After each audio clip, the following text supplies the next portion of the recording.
Hello दोस्तों, आप सभी का फिर से स्वागत है मेरे चैनल पर। आज की कहानी अच्छी लगे तो लाइक ज़रूर कर देना और चैनल पर पहली बार आए हैं तो चैनल को सब्सक्राइब जरूर कर देना। तो चलिए फिर कहानी को शुरू कर लेते हैं। रवि मेरा 16 साल का इकलौता बेटा था। पूरे परिवार में सबसे छोटा था। परिवार के सभी बच्चों की शादी हो चुकी थी। एक दिन हम एक शादी से आ रहे थे, तब अचानक रवि मुझसे कहने लगा, माँ मेरी भी शादी करवा दो। मैं तो उसकी बात सुनकर चौंक गई कि शादी की बातें क्यों कर रहा है। मैंने उससे कहा, बेटा शादी की अभी उम्र नहीं है तुम्हारी, अभी छोटे हो शादी करने के लिए, पहले बड़े हो जाओ। तब बेटा बोला, लेकिन माँ मैं अब बड़ा हो गया हूँ। मैंने कहा, पहले तुम अपनी पढ़ाई पूरी कर लो। तो वह कहने लगा, नहीं माँ, पढ़ाई करके मुझे क्या करना है, आगे जाकर तो मुझे पापा का बिजनेस ही संभालना है। मैंने उसे समझाने की लाख कोशिश की कि तुम इतनी जल्दी शादी करोगे तो ये तुम्हारे लिए अच्छा नहीं है, तुम्हारी शादी की अभी उम्र नहीं हुई है। तो वह जिद करने लगा कि कुछ भी हो, बस मेरी शादी करवा दो। तब मैंने उसके लिए उसे हाँ कह दी और कहा, ठीक है, मैं इस बारे में सोचूंगी। परिवार में इतने सारे भाई बहन थे, पर रवि की किसी के साथ भी नहीं बनती थी। थोड़ा जिद्दी था, उसकी किसी के साथ दोस्ती भी नहीं थी, बस एक मोहल्ले का ही दोस्त था। उसका नाम विशाल था। उसका परिवार बहुत अमीर था। शहर के जाने माने बिजनेसमैन में उनका नाम था। एक दिन मैं सोचने लगी कि इसके दोस्त से ही पूछ लेती हूँ, मुझे पता तो चले कि रवि शादी की बात पर क्यों अड़ा हुआ है, शायद उसे कुछ पता हो। और फिर मैं विशाल के घर चली गई। पहले तो मुझे समझ ही नहीं आया कि बात कहाँ से शुरू करूँ। मैंने विशाल से कहा, बेटा तू रवि का सबसे अच्छा दोस्त है और उससे उम्र में भी 3 साल बड़ा है। मैं तुझसे कुछ पूछना चाहती हूँ। मेरी बात सुनकर वह कहने लगा, आंटी आप ऐसी बातें क्यों कर रही हैं। मैंने उससे कहा कि रवि आजकल सिर्फ शादी की ही बात करता रहता है, ना जाने उसे क्या हो गया है।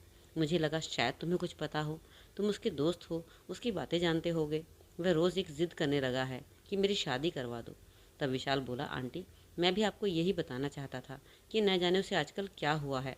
मोबाइल में सिर्फ शादी की वीडियो और शादी के गाने ही देखता है और उसके फ़ोन में भी सिर्फ लड़कियों की दुल्हन बनी फ़ोटो ही भरी पड़ी है। विशाल की बातें सुनकर मैं हैरान रह गई थी। विशाल ने मुझे फिर से बताया कि रवि मुझे कहता है कि मैं अपने माँ पापा को मेरी शादी के लिए मना लूँगा, उनसे बात करूँगा कि मेरी शादी जल्दी से जल्द इसी साल करवा दें, नहीं तो मैं अपनी जान दे दूँगा। विशाल बोलता जा रहा था और मेरे दिल की धड़कन बढ़ती जा रही थी कि कहीं मेरा बेटा सच में अपनी जान ना दे दे। बहुत सोचने के बाद मैंने अपने पति से बेटे की शादी की बात की। क्या करती, मैं माँ थी, अपने बेटे के लिए डर गई थी। मैंने उनसे कहा, सुनो जी, मुझे लगता है अब हमें अपने बेटे की शादी कर देनी चाहिए। मेरी बात सुनकर मेरे पति भी शौक में आ गए। कहने लगे, क्या बेटे की शादी इतनी कम उम्र में तुम जानती हो? तुम क्या कह रही हो? कौन अपनी लड़की की शादी इतनी कम उम्र के लड़के से करना चाहेगा? सबसे पहले तो उसका काम धंधा पूछेंगे, तो हम क्या जवाब देंगे? मैंने कहा, बता देंगे कि घर का बिजनेस ही संभालता है। मेरे पति गुस्सा हो चुके थे। उन्होंने कहा, जो मर्जी है वह करो, वैसे भी यहाँ मेरी चलती ही कहाँ है। पति से बात करने के बाद मैंने अपनी सहेली से बताया कि मुझे रवि की शादी के लिए एक अच्छी लड़की चाहिए। वह भी मेरी बात सुनकर हैरान रह गई और कहा कि शादी भी, वह भी इतनी कम उम्र में, क्या सोचकर उसकी शादी करवा रही हो? मैंने उसे बताया, बस मुझे अपने बेटे की शादी करनी है और मुझे एक अच्छी सी लड़की ढूंढ कर दो। उसने कहा, ठीक है, लड़की तो मिल जाएगी, लेकिन तुझे उसे संभालना पड़ेगा। कहीं ऐसा ना हो कि आज तेरा बेटा शादी की जिद कर रहा है और कल को वह तलाक के लिए जिद करने लगे। मैंने उसे विश्वास दिलाते हुए कहा कि तू टेंशन मत ले, वह सारी जिम्मेदारी मेरी, तू बस मुझे एक लड़की ढूंढ कर दे दे। और फिर उसने मुझे एक लड़की भी दिखा दी। उसका नाम शीला था। शीला दिखने में बहुत सुंदर थी। मैंने अपने बेटे की बहुत ही धूमधाम के साथ शीला से शादी करवा दी। शादी के दूसरे दिन सुबह 4 बजे जब मेरे बेटे ने मुझे उठाया और कहा कि माँ ज़रा शीला को देखो ना, मैंने कहा कि मैं कुछ समझी नहीं। तब उसने बताया कि शीला की तबीयत अचानक से ख़राब हो गई है। मैंने उसे समझाया कि आज तुम दोनों की शादी हुई है तो वह थक गई होगी। तब बेटा घबराते हुए बोला, चलो न माँ, शीला मर जाएगी, उसकी तबीयत बहुत ज़्यादा ख़राब है, उसे अस्पताल लेकर जाना पड़ेगा। मैं भागती हुई उनके कमरे में गई और पूछा, बेटा क्या हुआ तुझे? लेकिन वह एक शब्द भी नहीं बोली, बस चुपचाप मेरी बातें सुनकर बेजुबान सी हो गई। मैं भागती हुई पति के पास गई और उनसे बताया कि शीला की तबीयत ठीक नहीं लग रही, उसे शायद अस्पताल लेकर जाना पड़ेगा। मेरे पति तो गुस्से में आ गए और कहने लगे, हाँ हाँ तो ले जाओ ना, मैंने पहले ही कहा था कि शादी भले ही तुम करवा रही हो, लेकिन उसके बाद की पूरी जिम्मेदारी तुम्हारी ही होगी।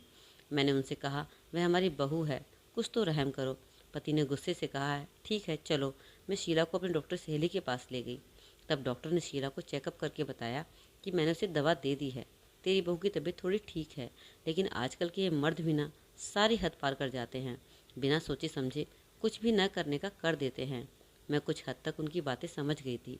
फिर उन्होंने कहा, आपका बेटा कहाँ पर है? मैंने उन्हें बताया कि वह बाहर बैठा है, वह तो अभी 16 साल का ही है। तो मेरी सहेली मुझे हैरान नज़रों से देखने लगी और बोली, क्या सोचकर तुमने उसकी शादी इतनी कम उम्र में करवा दी?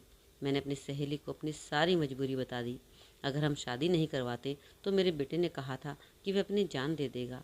हम डर गए थे, इसलिए मैंने उसकी शादी करवा दी। फिर मैंने सारी हकीकत उसके सामने बता दी। मेरी सहेली ने मेरी मजबूरी को समझा और कहा कि कोई बात नहीं, अब मैं कुछ दवाइयाँ लिख कर दे रही हूँ, अब थोड़ा ख्याल रखना और आराम देना। मैं अपनी बहू को घर लेकर आ गई और उसे मैंने आराम करने के लिए कह दिया। अभी एक ही दिन गुजरा था। दूसरे दिन भी शीला नाश्ता करते वक्त कुछ भी नहीं बोल रही थी। मुझे लगा शायद इस घर में नई है, इसलिए थोड़ी झिझक महसूस कर रही होगी। और फिर अपने पति से कहा कि अब आप बेटे को समझा देना, ऐसी बातें आप समझाएंगे तो शायद उसके दिमाग पर असर पड़ेगा। पति ने कहा ठीक है। फिर एक दिन अचानक मेरा बेटा और बहू दोनों सुबह घर से बाहर जा रहे थे। मैंने शीला से पूछा, बेटा इतनी सुबह तुम दोनों कहाँ जा रहे हो? तब शीला की जगह मेरे बेटे ने ही मुझे जवाब दिया, हाँ माँ, हम मॉर्निंग वॉक के लिए जा रहे हैं, अभी से आदत हो जाएगी तो अच्छा रहेगा। मैंने कहा अच्छा है, जाओ। लेकिन वह काफ़ी देर तक घर नहीं आए। उसके बाद दोपहर में वो घर आए। मैंने पूछा, मॉर्निंग वॉक के लिए इतना समय कहाँ लगता है? तब उन दोनों ने मुझे बताया कि पार्क में बहुत ज़्यादा भीड़ थी। मैंने भी उनकी बातों पर विश्वास कर लिया। कुछ दिनों बाद मेरा बेटा परेशान सा रहने लगा, लेकिन मेरे पूछने पर मुझे कुछ नहीं बताता था। फिर मैंने सोचा क्यों ना मैं फिर से उसके दोस्त विशाल से बात करूं। मैंने उसके दोस्त विशाल से फिर से बात की और कहा कि तुम्हें कुछ पता है क्या, रवि इतना परेशान क्यों रहता है? तब उसने कहा कि मुझे उसने कुछ भी नहीं बताया है, और वैसे भी जब से उसकी शादी हुई है वह तो मुझसे बात भी नहीं करता है। फिर एक दिन अचानक मेरी तबीयत खराब हो गई और मैं अपनी डॉक्टर सहेली के पास गई, जहाँ मैं शीला को लेकर गई थी। उसने मुझे कहा, उम्र के साथ साथ ये सब होना नॉर्मल है, ऐसे दर्द तो होते ही रहते हैं, चिंता की कोई बात नहीं। और फिर उसने मुझे शीला की तबीयत के बारे में पूछा कि उसकी तबीयत ठीक है ना। मैंने उनसे कहा हाँ, अब ठीक है, दोनों पति पत्नी अब तो मॉर्निंग वॉक पर भी जाने लगे हैं। तब वह डॉक्टर कहने लगी कि उसका ध्यान रखना, वरना वह अभी उठने लायक भी नहीं रहेगी। मैं अपनी सहेली की बात सुनकर बहुत ज़्यादा डर गई थी। मैं पूछने लगी कि आप क्या कह रही हैं, ऐसा क्या हुआ है मेरी बहू को? तब मेरी सहेली ने मुझे बताया कि आपकी बहू एक बार दोबारा फिर से यहाँ पर आई थी, पर उसने आपको यह बताने से मना किया था। लेकिन घर में आप बड़ी हो, उनकी सास हो, तो आपको बताना यह ज़रूरी है, इसलिए मैं आपको बता रही हूँ। मैं जब घर पहुँची तो शीला अकेली बैठी हुई थी। मैंने उसे कहा, बेटा क्या कोई परेशानी है? तुम मुझे बताओ, जो भी हुआ है कुछ मत छुपाओ। पर शीला एक शब्द भी नहीं बोली। पता नहीं उनकी ज़िंदगी में क्या चल रहा था। मैं शीला को फिर से अपनी डॉक्टर के पास लेकर गई। उसने उसके कुछ टेस्ट किए। अब मैं रिपोर्ट आने का इंतज़ार कर रही थी। मुझे बहुत चिंता सता रही थी, और जब रिपोर्ट आई तो मैं हैरान रह गई। मेरी आंखें फटी की फटी रह गई। मेरी डॉक्टर सहरी ने मुझे बताया कि तुम्हारी बहू शीला की हालत का जिम्मेदार तुम्हारा बेटा नहीं है, कोई और है। मैं हैरान हो गई और सोच में पड़ गई कि अगर शीला की ज़िंदगी में कोई और दूसरा लड़का है तो मेरा बेटा उसका साथ क्यों दे रहा है। फिर मैंने अपने बेटे से ही पूछ कर देखा कि बेटा तुम मुझे बताओ, मैं वैसे भी सब कुछ जान चुकी हूँ, अब तू मुझे बता दे कि क्या बात है, वरना मैं तेरे पापा को सब कुछ बता दूंगी। मेरा बेटा छोटे बच्चों की तरह मेरे गले लगकर रोने लगा, और उसने जो मुझे बताया उसे सुनकर तो मेरा दिल धड़क कर रह गया। मुझे चक्कर आने लगे। मेरे बेटे ने मुझे बताया कि माँ, मैं तो कभी भी इतनी जल्दी शादी की ज़िद नहीं करना चाहता था, पर मैं मजबूर था। यह सब मैंने विशाल के कहने पर किया। मैं सच में नहीं जानता था कि वह मुझसे क्या करवाना चाहता है। मैं परेशान हो चुका था विशाल की हरकतों से। मैं जब छोटा था तब से वह मेरा दोस्त है, और वह मुझे इस्तेमाल करता आ रहा है। उसने मेरी ज़िंदगी नरक बनाकर रखी हुई है। उसने मुझे कहा था कि अगर तू अपनी माँ और पापा को तेरी शादी के लिए मना लेगा तो तू आज़ाद है। उसके बाद जो मैं तेरे साथ करता हूँ वह तेरी पत्नी के साथ करूँगा, और तू इससे आज़ाद हो जाएगा। मैं तुझे कभी भी तंग नहीं करूँगा। मैं ना समझ था। उससे आज़ाद होने के लिए मैंने इतना बड़ा बड़ा कदम उठाने का सोच लिया। मैं कैसे भी करके उससे आज़ाद होना चाहता था, लेकिन मैं नहीं जानता था कि मेरी आज़ादी की कीमत शीला को चुकानी पड़ेगी। माँ मुझे माफ़ कर दो, मेरी वजह से शीला की यह हालत है। मेरे बेटे की बात सुनकर मेरे रोंगटे खड़े हो गए। मेरे बेटे और बहू कितना कुछ सह रहे थे, और हम उनको ही दोषी ठहरा रहे थे। अब तो मुझे विशाल पर बहुत गुस्सा आ रहा था। मेरा मन कर रहा था कि वह मेरे सामने आए तो मैं उसे जान से मार दूँ। फिर मैंने सारी हकीकत अपने पति को भी बता दी कि कैसे हमारे बेटे और बहू का इस्तेमाल किया जा रहा है। वह भी ये बात सुनकर बहुत हैरान थे और सर पकड़कर बैठ गए। मेरे पति को रवि से बहुत प्यार था, बस नाराज़ तो वे उसकी शादी की जिद पर ही थे। अपने बेटे और बहू के साथ हुआ शोषण वह बर्दाश्त नहीं कर पाए। वह तुरंत ही अपने बेटे और बहू को लेकर पुलिस थाने पहुंच गए। वहां उन्होंने विशाल के खिलाफ कंप्लेंट लिखवा दी और उसे सजा हो गई। लेकिन उस रईस की औलाद को पैसे के दम पर फिर से रिहा कर दिया गया। हमने फिर भी हार नहीं मानी। हमने फिर सुप्रीम कोर्ट का दरवाज़ा खटखटाया। अब हमें उम्मीद है कि मेरे बेटे और बहू को न्याय ज़रूर मिलेगा। रवि ने शीला से माफ़ी भी मांगी, पर शीला के लिए उसे माफ़ करना आसान नहीं था। आखिर वह अपनी जगह ठीक भी थी। जो भी हो, उसे सहना पड़ा। उसका जिम्मेदार कहीं ना कहीं मेरा बेटा भी था। सिर्फ मेरा बेटा ही नहीं, कहीं ना कहीं मैं शीला को भी इस हालत की जिम्मेदार मानती थी। हमने शीला और रवि के रिश्ते को ठीक करने के लिए वक्त देना उचित समझा। मैंने अपनी बहू से माफ़ी मांगते हुए कहा कि जो भी हुआ उसे भूल जाओ। भूलना आसान तो नहीं, लेकिन भूलना पड़ेगा। अगर ज़िंदगी में आगे बढ़ना है तो अतीत को भूलना भी पड़ता है। तब शीला पहली बार मेरे गले लगकर रोने लगी।